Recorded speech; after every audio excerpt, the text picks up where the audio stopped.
MR constructions వాళ్ళు గుంటూరుకు 3 వైపులా 3 మంచి అపార్ట్మెంట్స్ నిర్మిస్తున్నారు. లాంలో రాధాకృష్ణ, గుజ్జనగూడలో యువి అర్బనైట్, తెనాలి రోడ్ లో కేవీ రెసిడెన్సీ. ఎంఆర్ కన్స్ట్రక్షన్స్ మీ ఇంటిని అందంగా నిర్మిస్తాం. వ్యవస్థాపక దినోత్సవ సందర్భంగా తెలుగుదేశం నాయకులకి కార్యకర్తలకి వాళ్ళ పండగ వాతావరణం నెలకొని ఉంది. అందరం కూడా ఈ పండగ వాతావరణంలో తప్పకుండా రాష్ట్ర ప్రజలందరూ కూడా ఇవాళ 43 వసంతాలు పూర్తి చేసుకున్న తెలుగుదేశం పార్టీ వాళ్ళ జీవితాల్లో వాళ్ళ బాగోగుల్లో తెలుగుదేశం పార్టీ ఉందని అందరూ కూడా హర్షాతి వ్యక్తం చేయడం వల్లే మాకు ఇటువంటి భారీ మ్యాండేట్ వచ్చింది. తప్పకుండా తెలుగు ప్రజల మనసుల్లో ఆ రోజు స్వర్గీయ నందమూరి తారక రామారావు గారు స్థాపించిన తెలుగుదేశం పార్టీ ఇవాళ 43 వసంతాల్లో ప్రతిపక్షంలో ఉన్న అధికార పక్షంలో ఉన్న ప్రతిపక్షంలో ఉన్నప్పుడు సమస్యల మీద పోరాడాం, అధికార పక్షంలో ఉన్నప్పుడు సమస్యల్ని పరిష్కరించడంలో పోరాడుతున్నాం. అటువంటి గణనీయమైన పాత్ర పోషించడం వల్లే తెలుగు ప్రజలు ఇవాళ చూశారు. చాలా పార్టీలు అధికారం కోల్పోగానే ప్రభ కోల్పోయే పరిస్థితి దేశం మొత్తం మీద.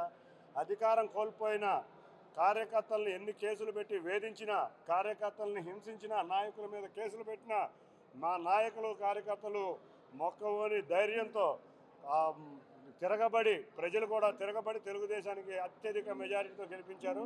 ఎప్పుడు కూడా నా స్వర్గీయ నందమూరి తారక రామారావు గారు ఏ ఆశయంతో తెలుగుదేశం బడుగు బలహీన వర్గాల పార్టీగా పెట్టారో సంక్షేమం, అభివృద్ధి, అంతేకాకుండా ఆత్మవిశ్వాసం, ఇవన్నీ తెలుగువారి ఆత్మవిశ్వాసంతో స్థాపించబడిన ఈ పార్టీ అదేవిధంగా గౌరవ ముఖ్యమంత్రి నారా చంద్రబాబు నాయుడు గారి ఆధ్వర్యంలో జరుగుతుంది. రేపు రాబోయే 50 సంవత్సరాల్లో తెలుగుదేశం పార్టీ పాత్ర ఆ స్వర్ణాంధ్రప్రదేశ్లో గణనీయంగా ఉండబోతుంది. మేము నాయకులం, కార్యకర్తలం ప్రజలకు ఒకటే మాటిస్తున్నాం, తప్పకుండా మీ అందరికీ సహకరించి P4 చంద్రబాబు నాయుడు గారు ఏదైతే కోరుకుంటున్నారో స్వర్ణాంధ్రప్రదేశ్ సిద్ధించే విధంగా నాయకులం, కార్యకర్తలం కార్యోముఖులు అవుతామని తెలియజేసుకుంటూ అందరికీ ధన్యవాదాలు. పార్టీకి క్రమశిక్షణ కూడా ఎంతో ఇంపార్టెంట్గా ఫస్ట్ నుంచి చూస్తూ వచ్చింది. క్రమశిక్షణ దాటుతున్న నేతల పట్ల కూడా ఎప్పుడు కఠినంగానే ఉంటూ వచ్చింది. తిరువురు పదే ఈ క్రమశిక్షణ కమిటీ ముందుకు రావడానికి గల కారణాలు, దాన్ని ఎలా చూస్తారు?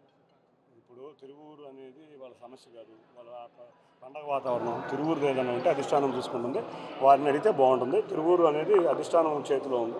తప్పకుండా వాళ్ళు ఏదైనా మంచిగా అందరినీ కూర్చోబెట్టి సమస్యని, కుటుంబంలో విభేదాలు చాలా ఉంటాయి, కుటుంబంలో కూర్చుని పరిష్కరించుకుంటే సమస్యలు కొలిక్కి వస్తాయి.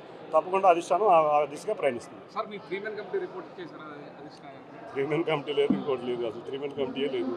అధిష్టానం అందరి సూచనలు అడిగింది, దాంట్లో సూచనలు అయితే అందరం కూడా పార్టీ అంతర్వర్గంగా ఇవ్వటం జరిగింది.